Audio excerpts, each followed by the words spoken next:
Capítulo 6. Imaginación y leyendas antiguas o antiguos hechos. Como he observado previamente, hay cosas en la antigüedad que no deberían haber existido de acuerdo con las ideas corrientes. Pero mi afán de coleccionista no está ni por cerca exhausto con los hallazgos ya acumulados. ¿Por qué? Porque la mitología de los esquimales también dice que las primeras tribus fueron traídas del norte por dioses con alas de bronce. Las más viejas sagas de los indios americanos mencionan un pájaro de trueno que les trajo el fuego y las frutas. La leyenda maya, el Popol Vuh, nos dice que los dioses eran capaces de reconocer todo: el universo, los 4 puntos cardinales de la brújula, e incluso la forma redonda de la Tierra. ¿Qué hacen los esquimales hablando de pájaros de metal? ¿Por qué los indios mencionan un pájaro de trueno? ¿Cómo podrían los mayas haber supuesto que la Tierra es redonda? Los mayas eran inteligentes, tenían una cultura muy desarrollada. Dejaron no solamente un calendario fabuloso, pero también cálculos increíbles. Conocían el calendario venusino de 584 días y estimaron la duración del año terrestre en 365,2420 días. El cálculo exacto de hoy, 365,2422. Los mayas dejaron cálculos que durarían 64.000 años. Las últimas inscripciones probablemente se acerquen a 400 millones de años. La famosa fórmula venusina pudo muy bien ser calculada por un cerebro electrónico. De todos modos, es difícil creer que se originó en un pueblo de la jungla. La fórmula venusina de los mayas es como sigue. El Tzolk'in tiene 260 días, el año terrestre 365 días y el venusino 584 días. Estas cifras esconden la posibilidad de una sorpresiva división y suma. 365 es divisible entre 73 5 veces y 584 8 veces. Así que la fórmula increíble queda de esta forma. Luna, 20 por 13 igual a 260 por 2 por 73 igual a 37.960. Sol, 8 por 13 igual a 104 por 5 por 73 igual a 37.960. Venus, 5 por 13 igual a 65 por 8 por 73 igual a 37.960. En otras palabras, todos los ciclos coinciden después de 37.960 años. La mitología maya dice que los dioses vendrían al gran lugar de descanso. Las leyendas religiosas de los pueblos preincaicos dicen que las estrellas estaban habitadas y que los dioses venían a ellos de la constelación de las Pléyades. Las inscripciones cuneiformes de los sumerios, asirios, babilonios y egipcios constantemente presentan la misma imagen. Dioses vinieron de las estrellas y volvieron a ellas. Viajaron a través de los cielos en naves de fuego. Poseían armas terroríficas y prometieron la inmortalidad a los hombres. Era perfectamente natural, por supuesto, para los pueblos antiguos buscar sus dioses en el cielo y también dar rienda suelta a su imaginación al describir la magnificencia y sus incomprensibles apariciones. Pero, aun si todo eso es aceptado, todavía quedan muchas anomalías. Por ejemplo, ¿cómo supo el cronista del Mahabharata que podía existir un arma capaz de castigar a un pueblo con una sequía de 12 años, y suficientemente poderosa como para matar a niños aún no nacidos en el vientre de sus madres? La antigua epopeya índica, la Mahabharata, es más comprensible que la Biblia, e incluso, en un cálculo conservador, su núcleo central tiene por lo menos 5.000 años. Vale la pena leer la epopeya a la luz de los conocimientos modernos. No estaremos muy sorprendidos al saber que en el Ramayana, las vimanas, o sea, máquinas voladoras, navegaban a gran altura con la ayuda de Mercurio y un fuerte viento propulsor. Las vimanas podían cubrir enormes distancias y podían viajar hacia arriba, hacia abajo y hacia adelante. Envidiable capacidad de maniobra en estos vehículos espaciales.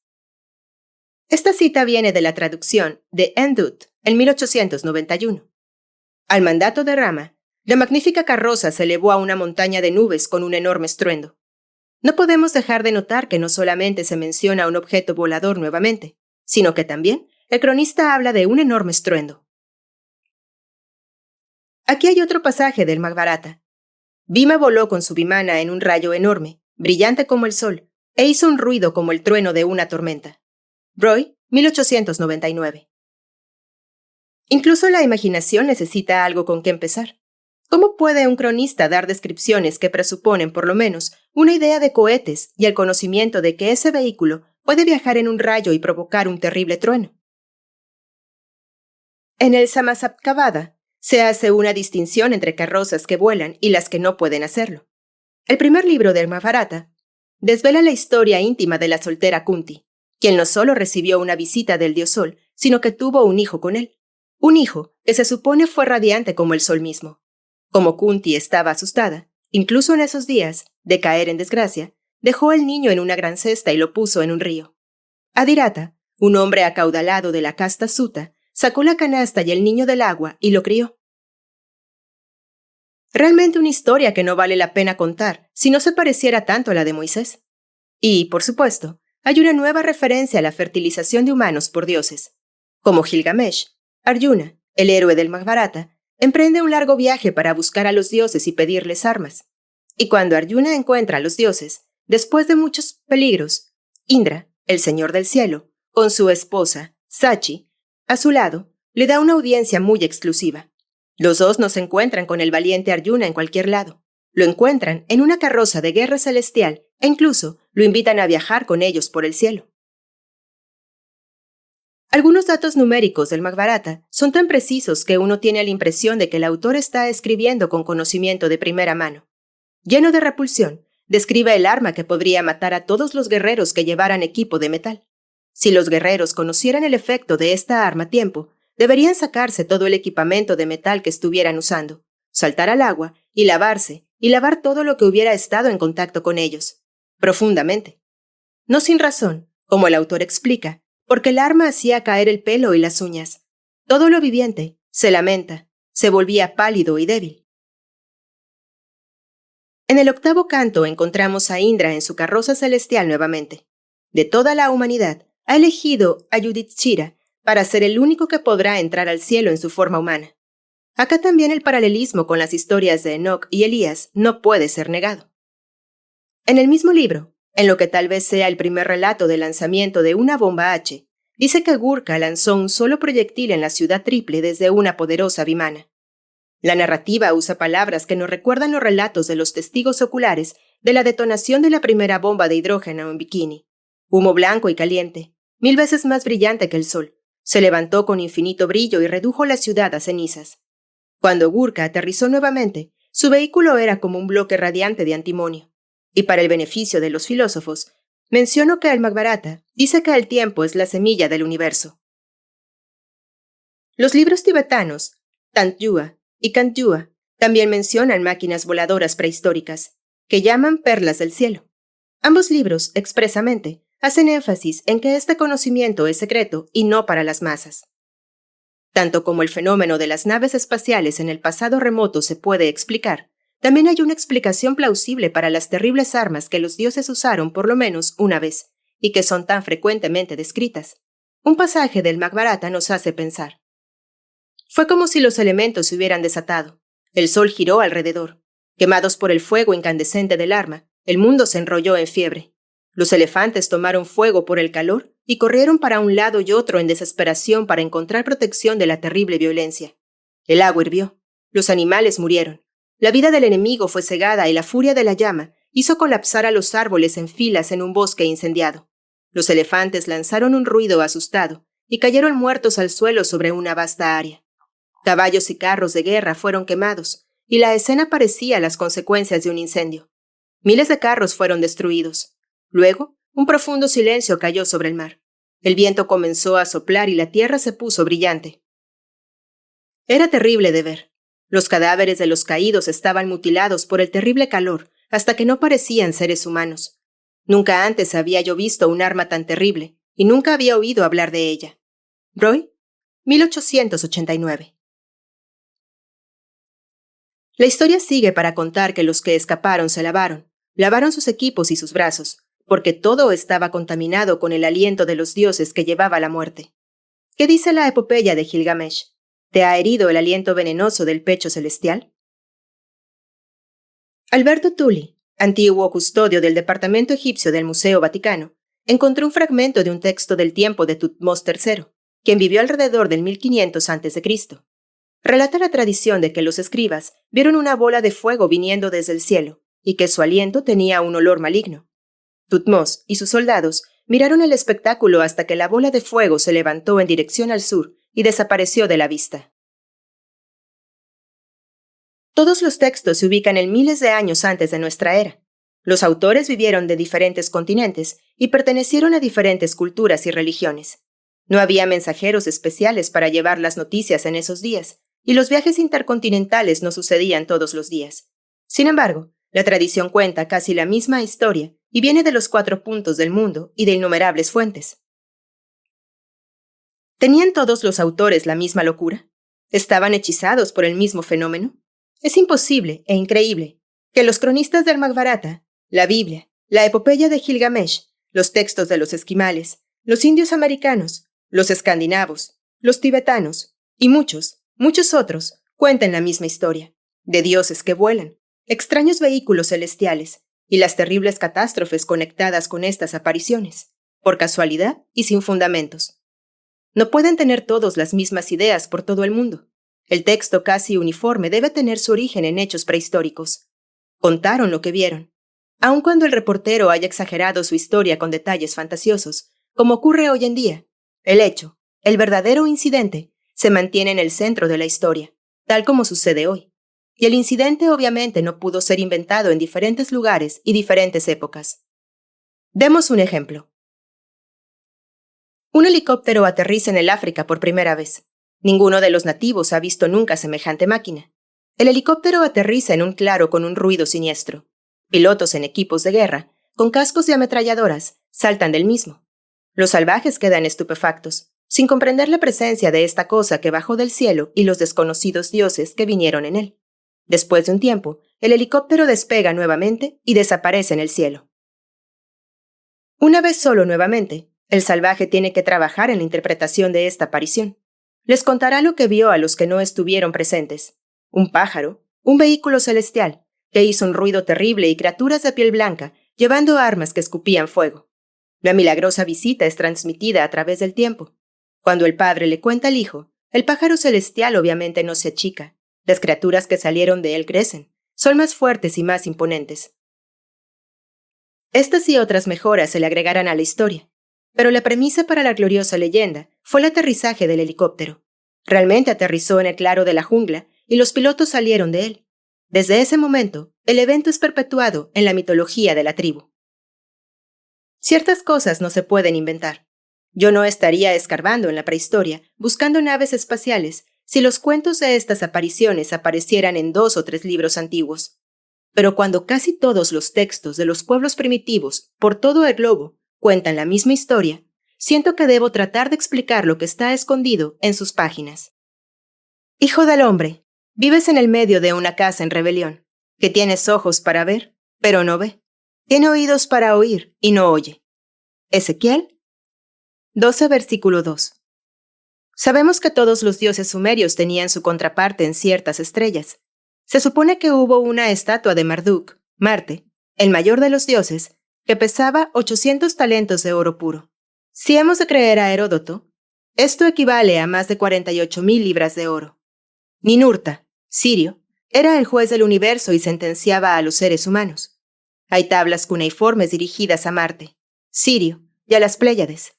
Una y otra vez los himnos sumerios mencionan armas divinas, cuya forma y efecto deben haber carecido completamente de sentido para los pueblos de esos días. Un panegírico a Marte dice que él hacía que lloviera fuego y destruía a sus enemigos con un rayo luminoso. Inanna es descrita mientras atraviesa el cielo, irradiando un destello enceguecedor y atemorizante y aniquilando las casas de los enemigos. Se encontraron dibujos e incluso un modelo de un hogar que se parece a un búnker atómico, redondo y macizo, con una sola abertura de forma extraña. Los hombres de las antiguas culturas parecen haber estado casi obsesionados con la idea de inmortalidad y renacimiento. Sirvientes y esclavos, obviamente, se sepultaban voluntariamente en la tumba de sus amos. En la cámara mortuoria de Shub-Ad, no menos de 70 esqueletos yacen uno cerca del otro en perfecto orden, sin el menor signo de violencia, sentados o yaciendo en sus ropas brillantemente coloridas, esperaban la muerte que debe haber llegado suavemente y sin dolor, tal vez por veneno. Con absoluta convicción, esperaban una nueva vida más allá de la tumba con sus amos. Pero ¿quién puso la idea de renacimiento en las cabezas de estos pueblos paganos? El panteón egipcio es igualmente confuso. Los antiguos textos del pueblo en el Nilo también hablan de seres poderosos que atravesaron el firmamento en botes. En una pirámide se lee: «Tú eres el que dirige el barco del sol por millones de años». Incluso, si las antiguas matemáticas egipcias estuvieran muy avanzadas, es raro que hablen de millones de años en conexión con las estrellas y una nave celestial. ¿Qué dice el Mahabharata? El tiempo es la semilla del universo. Todo turista conoce la isla de Elefantina en Asuán. La isla es llamada Elefantina incluso en los textos más antiguos, porque se supone que se parece a un elefante. Los textos están en lo cierto. La isla sí parece un elefante. Pero ¿cómo lo supieron los egipcios? Esta forma puede ser reconocida solo desde un avión a gran altura, porque no hay colinas que ofrezcan una vista de la isla que lleve a nadie a hacer la comparación. Una inscripción recientemente descubierta en un edificio en Idfu dice que es de origen sobrenatural. El plano fue dibujado por el idolatrado ser Imhotep. Ahora, este Imhotep tenía una personalidad muy misteriosa e ingeniosa, el Einstein de su época. En este antiguo mundo, la época de Imhotep, de acuerdo a los arqueólogos, las únicas herramientas que la gente pudo haber usado para trabajar la piedra fueron cuñas de madera y cobre, ninguna de las cuales son adecuadas para cortar granito. Sin embargo, el brillante Imhotep construyó la pirámide de Saqqara para su rey, llamado Zoser. Este edificio de 1974 pies de altura fue construido con una maestría que los arquitectos egipcios nunca pudieron igualar posteriormente. La estructura, rodeada por una pared de 33 pies de altura y 1750 pies de largo, fue llamado la Casa de la Eternidad por Imhotep. Hizo que lo enterraran allí. Así los dioses lo podrían despertar al volver. Sabemos que todas las pirámides fueron colocadas de acuerdo a las posiciones de ciertas estrellas. ¿No es esto un poco vergonzoso en vista de que tenemos poca evidencia de la astronomía egipcia? Sirio fue una de las pocas estrellas por las que mostraron interés. Pero este interés en Sirio es peculiar, porque vista desde Memphis, Sirio puede ser observada solo muy temprano al amanecer, cuando comienzan las inundaciones del Nilo. Para medir dichas inundaciones, había un calendario muy exacto en Egipto hace 4.221 años, antes de nuestra era. Este calendario estaba basado en la salida de Sirio, 19 de julio, y calculaba ciclos anuales por más de 32.000 años. Admitimos que los antiguos astrónomos tenían mucho tiempo para observar el Sol, la Luna y las estrellas, año tras año, hasta que finalmente decidieron que todas las estrellas se colocan en el mismo lugar después de aproximadamente 365 días. Pero seguramente era bastante absurdo basar el primer calendario en Sirio, cuando hubiera sido más fácil usar al Sol o la Luna, además de llevar a resultados más acertados. Presumiblemente el calendario de Sirio era un sistema, una teoría de probabilidad, porque no podría nunca predecir la aparición de la estrella. Si Sirio aparecía en el horizonte al amanecer al mismo tiempo que una inundación del Nilo, era pura coincidencia. Una creciente del Nilo no ocurría cada año, ni el mismo día, en cuyo caso, ¿para qué un calendario de Sirio? La tumba en la que un collar de oro y el esqueleto de un animal totalmente desconocido fueron encontrados probablemente pertenecen al rey Udimu. ¿De dónde vino el animal? ¿Cómo podemos explicar el hecho de que los egipcios tenían un sistema decimal ya al comienzo de la primera dinastía? ¿Cómo pudo una civilización tan desarrollada aparecer en una edad tan antigua? ¿Quién les dio su increíble conocimiento de matemáticas y escritura manual? Antes de comenzar con edificios monumentales que presentan innumerables preguntas, tomemos otra pequeña observación sobre los textos antiguos. ¿De dónde sacaron los narradores de las 1001 noches su sorprendente caudal de ideas? ¿Cómo llegó alguien a describir una lámpara desde la que un mago habla cuando el dueño lo quiere? ¿Qué valiente imaginación inventó el Sésamo, ábrete, incidente de la historia de Alí Baba y los 40 ladrones? Por supuesto, esas ideas no los asombran hoy en día, porque la televisión muestra figuras que hablan al cambio de un interruptor. Y como las puertas de casi todas las grandes tiendas se abren con fotocélulas, incluso el Sésamo, ábrete, no tiene más misterio. Sin embargo, el poder de la imaginación de los antiguos creadores de cuentos era tan increíble que los libros contemporáneos de ciencia ficción parecen banales en comparación. Así que debe ser que los antiguos cuentistas tenían una serie de cosas que ya habían visto, conocido y experimentado, al alcance de la mano para su imaginación.